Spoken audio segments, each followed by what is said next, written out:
എല്ലാവർക്കും നമസ്കാരം. ഒരു രാജ്യത്തിൻ്റെ അല്ലെങ്കിൽ ഒരു സംസ്ഥാനത്തിൻ്റെ അല്ലെങ്കിൽ ഒരു പഞ്ചായത്തിൻ്റെ വിജയം എന്നത് കുറേ പണം അല്ലെ കുറേ കോടികൾ അക്കൗണ്ടിലുണ്ട് എന്നുള്ളതല്ല യഥാർത്ഥത്തിൽ. ഇത് ഞാൻ പറയുന്നതല്ല, സാമ്പത്തിക വിദഗ്ധന്മാർ പറയുന്നതാണ്. കുറേ പണം അക്കൗണ്ടിൽ പണമായി ബാലൻസ് കിടപ്പുണ്ടെന്നുള്ളതല്ല രാജ്യത്തിൻ്റെയോ സംസ്ഥാനത്തിൻ്റെയോ പഞ്ചായത്തുകളുടെയോ അടിസ്ഥാനമായ ഗുണവും യോഗ്യതകളും. പിന്നെ എന്താണ് എന്ന് ചോദിച്ചാൽ, ഇൻഫ്രാസ്ട്രക്ചറുകളുടെ വികസനമാണ് എല്ലാ സർക്കാർ സംവിധാനങ്ങളുടെയും അടിസ്ഥാനപരമായ ലാഭം എന്ന് പറയുന്നത്.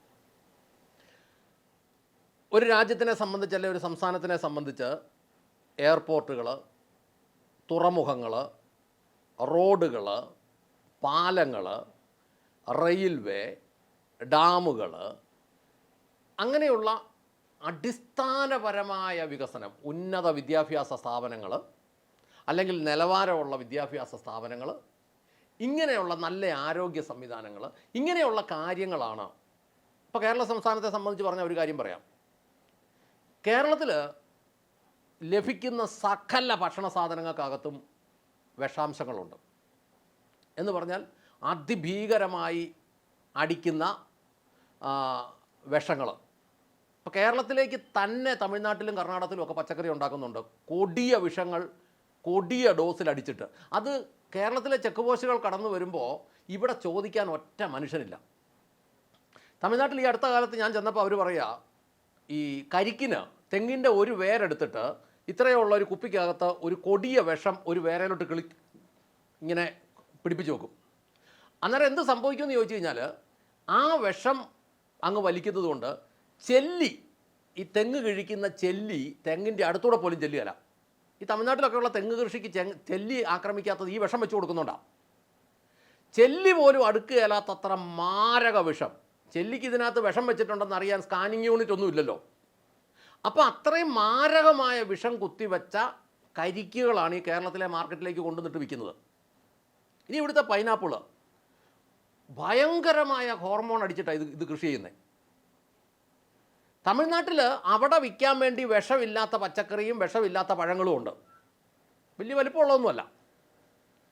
അങ്ങനെ വരുമ്പോൾ ഇവിടുത്തെ മാംസത്തിനകത്ത്, മത്സ്യത്തിനകത്ത്, പിന്നെ പച്ചക്കറിക്കകത്ത്, ഭക്ഷണ സാധനങ്ങൾക്കകത്ത്, സകലതിനകത്തും വിഷമുണ്ട്, മാലിന്യങ്ങളുണ്ട്.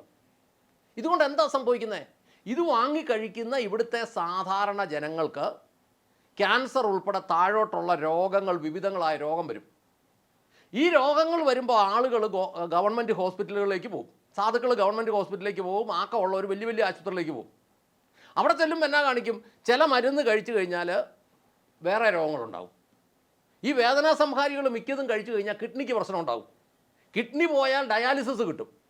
അങ്ങനെ വിവിധങ്ങളായ അനുബന്ധ ഒരു നിലവാരവുമില്ലാത്ത ചികിത്സകളും. ഇതെങ്ങനെ നിയന്ത്രിക്കാൻ പറ്റും? ഇത് നിയന്ത്രിക്കാൻ പറ്റുന്ന പ്രധാന കാരണം ഇതിൻ്റെ ഉത്ഭവം, വെള്ളം, ആഹാരം, ഇത് രണ്ടും, പിന്നെ പരിതസ്ഥിതി, ഇത് മൂന്നും യഥാർത്ഥത്തിൽ സംരക്ഷിക്കുക എന്നുള്ളതാണ് ഈ ഗവൺമെൻറ് ആശുപത്രിയിലേക്ക് കോടികൾ കൊണ്ട് തള്ളുന്നതിന് ലാഭം. പക്ഷേ ഗവൺമെൻറ് ആശുപത്രിയിലേക്ക് കോടികൾ കൊണ്ട് തള്ളുമ്പോൾ താൽക്കാലികമായി മാത്രം ചിന്തിക്കുന്ന ഭരണാധികാരികൾ തലപ്പത്ത് വന്ന് അവർ വിചാരിക്കും കൊട്ടേഷനുകൾ കൊടുത്ത് ബിൽഡിംഗ് പണിയുമ്പോൾ ഇഷ്ടം പോലെ കമ്മീഷൻ അടിക്കാം, ഉപകരണങ്ങൾ മേടിക്കുമ്പോൾ കോടികൾ അടിക്കാം, പിന്നെ മരുന്ന് മേടിക്കുമ്പോൾ കോടികൾ അടിക്കാം. ഇങ്ങനെ ചിന്തിക്കുന്നവർ വരുമ്പം ഒരു താൽക്കാലികമായ ഒരു കാര്യം മാത്രമേ ഇതുള്ളൂ. മനുഷ്യൻ്റെ ആയുസ് 70 അല്ല 80 എന്നാണ് പറയുന്നത്. ഈ 70-80 ആയവർ അത്രയും കാലം കഴിഞ്ഞിട്ട് പിന്നെ തലമുറയ്ക്ക് വേണ്ടി ഇത് കൊണ്ട കരുതി 10-50,000 കോടി കൊണ്ട് സൂക്ഷിച്ചിട്ട് ആർക്കാ ഗുണം? ഒരു ഗുണവുമില്ല. ഒരു സമൂഹത്തെ മുഴുവൻ വിറ്റവൻ അവൻ അവസാനം ഇത്രയും കൊണ്ട് വെല്ലോൻ്റെ കൊടുക്കും. അത് അവൻ കൊണ്ടുപോവുകയും ചെയ്യും. ലാസ്റ്റ് ഒന്നും അല്ലാതായി പോവുകയും ചെയ്യും. യഥാർത്ഥത്തിൽ വികസനം എന്ന് പറയുന്നത് ഈ രീതിയിലുള്ള ഇൻഫ്രാസ്ട്രക്ചറുകളുടെ വികസനമാണ്. ഈ ആരോഗ്യ മേഖലയുടെ വികസനം എന്ന് പറയുന്നത് ആശുപത്രി പണിത് വെക്കുന്നതോ ഉപകരണങ്ങൾ മേടിച്ച് വെക്കുന്നതോ അല്ല. ആളുകൾ ഹോസ്പിറ്റലിൽ വരാതിരിക്കാനുള്ള സംവിധാനം ഉണ്ടാവണം.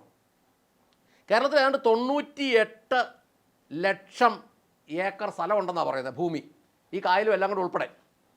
അതിനകത്ത് 1/3 സ്ഥലം മാത്രമേ ഉള്ളൂ വാസയോഗ്യമായത്. ഈ 1/3 സ്ഥലം യഥാർത്ഥത്തിൽ ഉപയോഗിക്കേണ്ട പോലെ ഉപയോഗിക്കണം. അതിന് തലമണ്ടയുള്ള വിദഗ്ധന്മാരെ വിളിക്കണം. സംസ്ഥാനത്തിൻ്റെ വടക്കേ അറ്റം തൊട്ട് തെക്കേ അറ്റം വരെയും ജില്ലകളെല്ലാം ബന്ധിപ്പിക്കുന്ന നല്ല റോഡുകളും നല്ല വീതിയുള്ള റോഡുകളും പാലങ്ങളും ഒക്കെ ഉണ്ടാവണം. അതിന് ഈ സംസ്ഥാന വരുമാനത്തിൻ്റെ 1/3 കൊണ്ട് ശമ്പളവും പെൻഷനും തീരണം.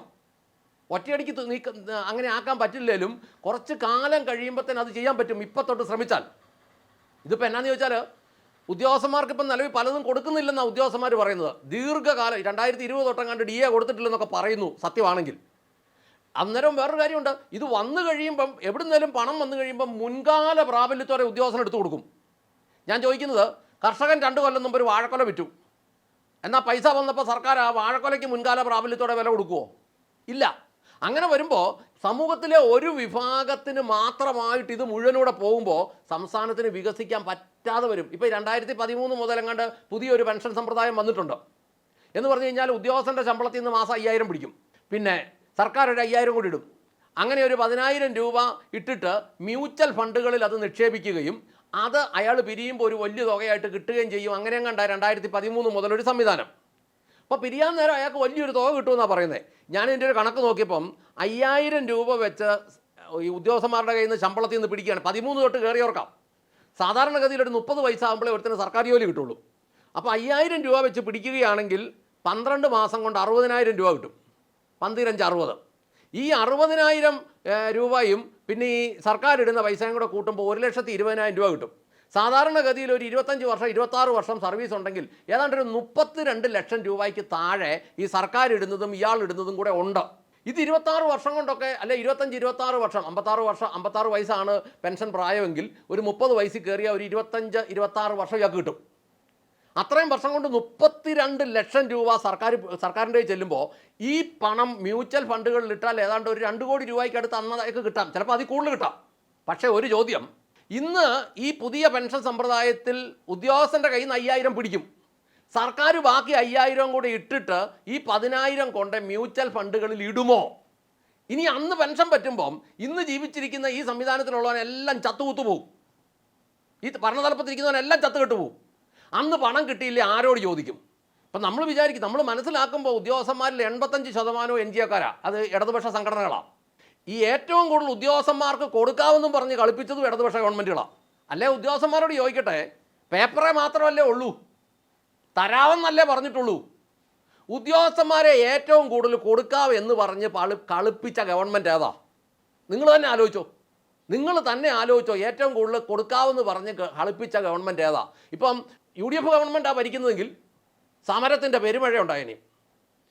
LDF ഗവൺമെൻറ് വന്നപ്പോൾ നിങ്ങൾക്ക് എന്നാ സമരം ചെയ്യാൻ മേലാത്തത്? ആ കൂട്ടത്തിൽ കൂടി ഇരുന്നിട്ട് സമരം ചെയ്യാൻ പറ്റുമോ? അതുകൊണ്ട് ഇതൊന്നുമല്ല, ഈ സംവിധാനം എല്ലാം തകരും. പരിഹാരം എന്താണെന്ന് ചോദിച്ചാൽ എല്ലാ മേഖലയിലും ഉള്ള വിദഗ്ധന്മാരെ വിളിച്ചിട്ട്, എന്ന് പറഞ്ഞാൽ മനുഷ്യന് മനസ്സിലാകാത്ത കാര്യം പറയുന്നവരെയല്ല, വിദഗ്ധന്മാരെ വിളിച്ചിട്ട് ഇതിനെല്ലാം തിരിച്ചൊരു സംവിധാനം ഉണ്ടാക്കണം. നിലവിൽ അതായത് ഇപ്പോൾ ഒരു പ്രൊഫസറെ നമ്മൾ നിയമിക്കുമ്പോൾ അയാൾക്ക് കൊടുക്കുന്ന സാഹചര്യം എല്ലാം കൂടെ കൂട്ടി അടുത്ത ഒരു 70 വർഷത്തേന് ഇരിക്കുന്ന വിത്തെടുത്ത് കുത്തുക ചെയ്യുന്നത്. അപ്പോൾ ഇരിക്കുന്ന വിത്തെടുത്ത് കുത്തി തിന്നുന്ന ഒരു അവസ്ഥയിലോട്ട് വന്നാൽ സംസ്ഥാനം കൊടിയ ബാധ്യതയിലോട്ട് പോകും. ഒന്നാമത്തെ കാര്യം, കഴിഞ്ഞ ദിവസം ഞാൻ ഒരു അത്യാവശ്യം നല്ലൊരു വ്യവസായിയോട് സംസാരിച്ചപ്പോൾ അയാൾ പറയാം, ഈ റോഡിലെ പിരിവ് നിർത്താതെ, ഈ ഉദ്യോഗസ്ഥന്മാരെ അഴിച്ചുവിട്ടുള്ള പിരിവ് നിർത്താതെ, ഈ MED ഡിപ്പാർട്ട്മെൻറ്റിനെ അഴിച്ചുവിട്ടുള്ള പിരിവ് നിർത്താതെ സംസ്ഥാനം ഗതി പിടിക്കല. ശരിയാ. ഞാൻ പിന്നെ ചിന്തിച്ചപ്പം എന്നോട് സംസാരിച്ച മനുഷ്യൻ 60 ടിപ്പറുകളുണ്ടായിരുന്നു ചില കാലങ്ങൾ മുമ്പ്. ഇപ്പം 2 എണ്ണമാണ് ഉള്ളത്. അങ്ങനെ പറയുക, ഈ 60 എണ്ണം ഉണ്ടായിരുന്നപ്പോൾ 90 ഡ്രൈവർമാരുണ്ടായിരുന്നു. 60 എണ്ണത്തിന് വർക്ക്ഷോപ്പ് ഉണ്ടായിരുന്നു, 4-5 പണിക്കാർ അതിനുവേണ്ടി തന്നെ ഉണ്ടായിരുന്നു. അത് കഴുകാനുള്ളിടത്ത് 2 പേരുണ്ടായിരുന്നു. ഗ്രീസ് അടിക്കാനുണ്ടായിരുന്നിടത്ത് 3-4 പേരുണ്ടായിരുന്നു. അതിൻ്റെ ടയർ നിറയ്ക്കുക ഒക്കെ സ്റ്റാഫുകളുണ്ടായിരുന്നു. അതിന് മൂന്നാം മാസം സർക്കാരിലോട്ട് മാന്യമായ പൈസ അടച്ചുകൊണ്ടിരുന്നു. അതിന് മാന്യമായ ഡീസൽ അടിച്ചുകൊണ്ടിരുന്നു. അതിൻ്റെ CCയും CCയുടെ GST എല്ലാം ചെന്നുകൊണ്ടിരുന്നു. ഇപ്പം 60 ടിപ്പർ ഉണ്ടായിരുന്നത് ലാസ്റ്റ് 2 എണ്ണമായി. സർക്കാർ കൂട്ടി വെച്ചപ്പോൾ ഭയങ്കര ലാഭം. കറണ്ട് വണ്ടി മേടിച്ചു കൊടുത്ത് MED വഴിയിലോട്ട് ഇറക്കി വിട്ടിരിക്കുക ബുധനാഴ്ച കൊള്ളയടിക്കാൻ. അങ്ങനെ വന്നു കഴിയുമ്പോൾ ജനം ചെയ്യലൊന്നും. ബുധനാഴ്ച ദിവസങ്ങളിൽ ഇപ്പോൾ ടിപ്പറുകൾ വഴിയിലില്ല. അമാർക്കറിയാം ഈ കൊള്ള വഴി നടപ്പുണ്ടെന്ന്. അങ്ങനെ വരുമ്പോൾ അവരിറങ്ങുകയില്ല. അന്നത്തെ നഷ്ടം കോടികളാണ്. ഈ ഉദ്യോഗസ്ഥന്മാരെ തിരിച്ചു വിളിക്കാമെങ്കിൽ, കാരണം ഒരു ടിപ്പറുകാരന് 1-1.5 ലക്ഷം രൂപ 60,000 രൂപയ്ക്ക് മുകളിലോട്ട് ഇട്ട് കൊടുത്താൽ, ഈയിടെ ഒരു ജിയോളജിസ്റ്റ് ഒരു ടിപ്പർ പിടിച്ചു, 60,000 രൂപ പിഴയിട്ട് കൊടുത്തു. പറഞ്ഞത് അടുപ്പിച്ച് 2 ദിവസം ചെന്നെന്ന് പറഞ്ഞ് അയാൾക്ക് ഇഷ്ടപ്പെട്ടില്ല. അയാൾ 10 ദിവസത്തേന് ആ പേപ്പർ മാറ്റി വെച്ചു. അഹങ്കാരം കണ്ടോണം. 10 ദിവസത്തേന് ഈ 60,000 രൂപ ഒരു ടിപ്പറുകാരന് പിഴ ഇട്ട് കൊടുത്തു കഴിഞ്ഞാൽ പിന്നെ അവൻ എങ്ങനെ കാണിക്കും? അതുകൊണ്ട് എന്ത് വേണ്ടി അവസാനം 60 ടിപ്പർ ഉണ്ടായിരുന്നവന് 2 എണ്ണം സർക്കാരിന് എന്നാ ഗുണം കിട്ടി?